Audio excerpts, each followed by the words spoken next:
Hello cricket fans, మళ్ళీ కొత్త వీడియోతో మేము ముందుకు వచ్చేసాను. ప్రీవియస్ వీడియోలో ఐపీఎల్ టీమ్ కెప్టెన్స్ ఎవరు, హెడ్ కోచెస్ ఎవరు అని తెలుసుకున్నాం కదా. అయితే ఈ రోజు నుండి ఐపీఎల్లో ఉన్న అన్ని టీమ్స్ గురించి, మెగా ఆక్షన్లో వారి ఫ్రాంచైజ్ వాళ్ళు తీసుకున్న ప్లేయర్స్ గురించి ఒక సిరీస్లా చేద్దామని అనుకుంటున్నాం. కాబట్టి మీరు నాకు సపోర్ట్ చేయాల్సిందే. ముందుగా సన్ రైజర్స్ హైదరాబాద్ గురించి చూద్దాం. ఎస్ఆర్హెచ్ ఆక్షన్ స్ట్రాటజీ ఏంటి? అసలు భువీని, నటుని ఎందుకు తీసుకోలేదు? ఎస్ఆర్హెచ్ వాళ్ళు మెగా ఆక్షన్లో టాప్ బిగ్ చేసుకున్న ప్లేయర్స్ ఎవరు? ఎస్ఆర్హెచ్లో బ్యాటింగ్, బౌలింగ్ రెండు యూనిట్స్ బ్యాలెన్స్డ్ ఉన్నాయా? అసలు ప్లేయింగ్ 11లో ఉండేది ఎవరు? బౌలింగ్ యూనిట్, బ్యాటింగ్ యూనిట్ ఏం నిలొల్లి మొత్తం చూసేద్దాం వచ్చేయండి. ముందుగా ఎస్ఆర్హెచ్ ఆక్షన్ స్ట్రాటజీ ఏంటి? చెప్పాలంటే ప్రతి టీంకి స్పెషల్గా స్ట్రాటజీ అనేది ఏముండదు. వాళ్ళ దగ్గర ఉన్న పర్స్ని బట్టి వారి ప్లేయర్స్ని పిక్ చేసుకోవడం జరుగుతుంది. అది కూడా ఎర్లీగా కొనేయాలి, లేకపోతే మంచి ప్లేయర్స్ని మిస్ అయ్యే ఛాన్సెస్ ఉంటాయి. అయితే మెగా ఆప్షన్లో ఎస్ఆర్హెచ్ దగ్గర ఉన్న పర్స్ వాల్యూ 45 crores మాత్రమే. సో వాళ్ళ దగ్గర ఉన్న 45 crores ఎఫెక్టివ్ ప్లేయర్ని పిక్ చేసుకోవాల్సి ఉంటుంది. అందుకే ముందు సీజన్లో ఉన్న చాలా మంది players like Bhuvneshwar Kumar, Natarajan, Markram, Glenn Phillips, Mayank Agarwal, Umran Malik, Rahul Tripathi వీళ్ళందరినీ వదిలేయడం జరిగింది. అయితే ఒక టీము మినిమం 18 ప్లేయర్స్ని, మ్యాక్సిమం 25 ప్లేయర్స్ని బై చేయాల్సి ఉంటుంది. కానీ ఎస్ఆర్హెచ్ వాళ్ళు 20 ప్లేయర్స్ని మాత్రమే బై చేయడం జరిగింది. ఎందుకంటే వాళ్ళ దగ్గర ఉన్న పర్స్ 45 crores మాత్రమే. అందులో వచ్చిన అమౌంట్తోనే మంచి ప్లేయర్స్ని కొనాల్సి ఉంటుంది. ఇదే ఆప్షన్ స్ట్రాటజీ. కొత్త స్ట్రాటజీ అనేది ఏం లేదు. కానీ మంచి ప్లేయర్స్ని పిక్ చేసుకోవడం, అది కూడా ఎర్లీగా పిక్ చేసుకోవడం అనేది కూడా స్ట్రాటజీ అనే చెప్పుకోవచ్చు. నెక్స్ట్ టాపిక్, భువీని, నటరాజన్ని ఎందుకు తీసుకోలేదు? అయ్యో, భువీ, నటు ఎప్పటి నుంచో టీంలో ఉన్నారు, వాళ్ళని తీసుకోలేదు, వేస్ట్ ఫ్రాంచైజ్, వాడుకుని వదిలేస్తారు అని చాలా మంది మాట్లాడతారు. కానీ ఫ్రాంచైజ్ వాళ్ళు ఎవరైనా ఐపీఎల్ని ఒక బిజినెస్ లానే చూస్తారు. వాళ్ళ బ్రాండ్ని ఎట్లా ప్రమోట్ చేసుకోవాలి అనే టాపిక్నే వాళ్ళు ఫోకస్ చేస్తారు. కానీ అందరి ప్లేయర్స్తో ఎమోషనల్ బాండ్ పెట్టుకోలేరు. ప్లేయర్స్కి, ఫ్యాన్స్కి ఎమోషనల్ బాండ్ ఉండొచ్చు, కానీ ఫ్రాంచైజ్కి అలాంటివి ఏముండవు. సరే, భువీని, నటుని ఎందుకు కొనలేదు అంటే, మీరు గమనించినట్లయితే ఆప్షన్లో భువనేశ్వర్, నటరాజన్ లాస్ట్లో వచ్చారు. సరే, వాళ్ళ కోసం వెయిట్ చేద్దాం, వాళ్ళు వచ్చినప్పుడు వాళ్ళనే పిక్ చేసుకుందాం అని ఎస్ఆర్హెచ్ వాళ్ళు వెయిట్ చేసి ఉంటే మంచి ప్లేయర్స్ని మిస్ అయ్యేవారు. దట్టు ఎస్ఆర్హెచ్ పర్స్ వాల్యూ చాలా తక్కువ, కాబట్టి ముందే మంచి ప్లేయర్స్ని కొనేయాలి. సో భువీని, నటుని కొనడానికి వీలు లేకుండా పోయింది. అంటుంటారుగా, కొన్ని కావాలి అని అనుకుంటే కొన్ని వదిలేయాల్సి ఉంటుంది అని. అదన్నమాట మ్యాటర్. నెక్స్ట్ టాపిక్ వచ్చేసి ఎస్ఆర్హెచ్ వాళ్ళు మెగా ఆప్షన్లో టాప్ పిక్ చేసుకున్న ప్లేయర్స్ ఎవరు? ఫస్ట్ ఏమో ఇషాన్ కిషన్. 11.25 crores ఇషాన్ కిషన్ని ఎస్ఆర్హెచ్ వాళ్ళు బై చేసుకోవడం జరిగింది. అప్పుడెప్పుడో జరిగిన ఆప్షన్లో ఇషాన్ కిషన్ గురించి ఎంఐ వాళ్ళు, ఎస్ఆర్హెచ్ వాళ్ళు పోటాపోటీగా బిడ్ చేశారు. కానీ అప్పుడు ముంబై వాళ్ళకి వెళ్ళిపోయాడు. ఈసారి అలా జరగకుండా మన ఎస్ఆర్హెచ్ వాళ్ళు ఇషాన్ని 11.25 crores మెగా ఆప్షన్లో బై చేయడం జరిగిందనమాట. ఎస్ఆర్హెచ్ వాళ్ళ సెకండ్ హైయెస్ట్ బై ఎవరంటే మొహమ్మద్ షమి.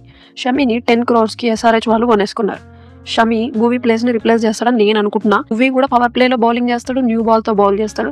అలాగే షమి కూడా న్యూ బాల్తో బౌల్ చేస్తాడు, పవర్ ప్లేలో బౌల్ చేస్తాడు, ఎక్స్పీరియన్స్డ్ బౌలర్ కూడా. ఎస్ఆర్హెచ్లో third highest buy Harshal Patel.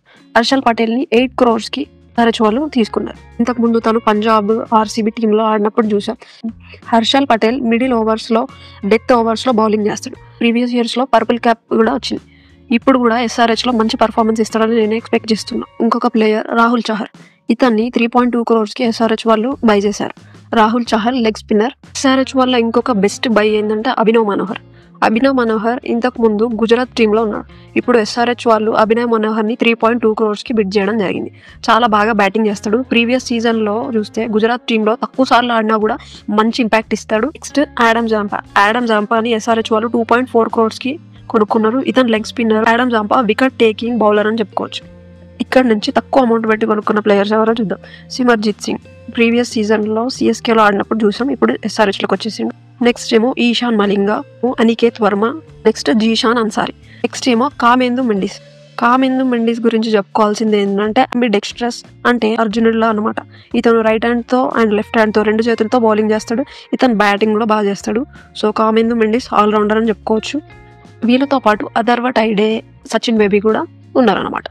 Next SRH playing 11లో ఎవరెవరు ఉండబోతున్నారు? First Abhishek Sharma, second Travis Head, third Ishan Kishan, fourth Nitish Kumar Reddy, fifth Heinrich Klaasen, sixth Atharva Taide లేకపోతే Sachin Baby, seventh Abhinav Manohar, eighth Pat Cummins, ninth Harshal Patel, 10th Mohammed Shami, 11th Rahul Chahar లేకపోతే ఆడమ్ జాంపా. అంటే ఇంపాక్ట్ ప్లేయర్ అనే ఒకటి ఆప్షన్ ఉంటుంది కదా మనకు. వీళ్ళని నేను ప్లేయింగ్ 11 అని అనుకుంటున్నాను. సరే, కామేందు మెండిస్ ఎందుకు లేడు అని మనం అనుకోవచ్చు.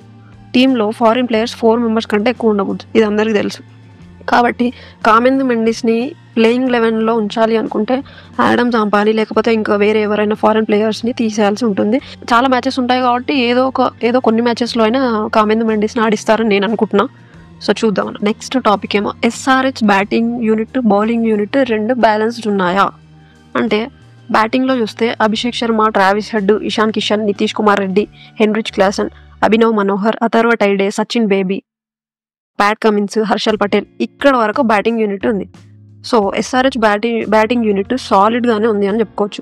ఇంకా బౌలింగ్ యూనిట్ మ్యాటర్కి వస్తే Pat Cummins, Harshal Patel, Rahul Chahar, Adam Zampa, Kamindu Mendis అంతగా కావాలి అని అనుకుంటే అభిషేక్ శర్మ, నితీష్ కుమార్ రెడ్డి కూడా ఇస్తారు. So no problem, bowling unit కూడా మంచిగానే ఉంది అని చెప్పుకోవచ్చు. ఇదన్నమాట SRH batting unit, bowling unit. ఇంకా ఆప్షన్లో స్ట్రాటజీస్ ఏంటి, అసలు ఎందుకు ఇలా జరిగింది, వీళ్ళని ఎందుకు కొనలేదు, ఇవన్నిటి క్వశ్చన్స్కి ఆన్సర్స్. ప్యాట్ కమిన్స్ కెప్టెన్సీలో ప్లేయర్స్కి ఎంతో ఫ్రీడమ్ ఇస్తాడు కాబట్టి ఆ 300ని కూడా ఈసారి క్రాస్ చేస్తారేమో అని నేను ఎక్స్పెక్ట్ చేస్తున్నా. సో ఈ రోజుకి ఇదన్నమాట video. Thanks for watching. Have a great day.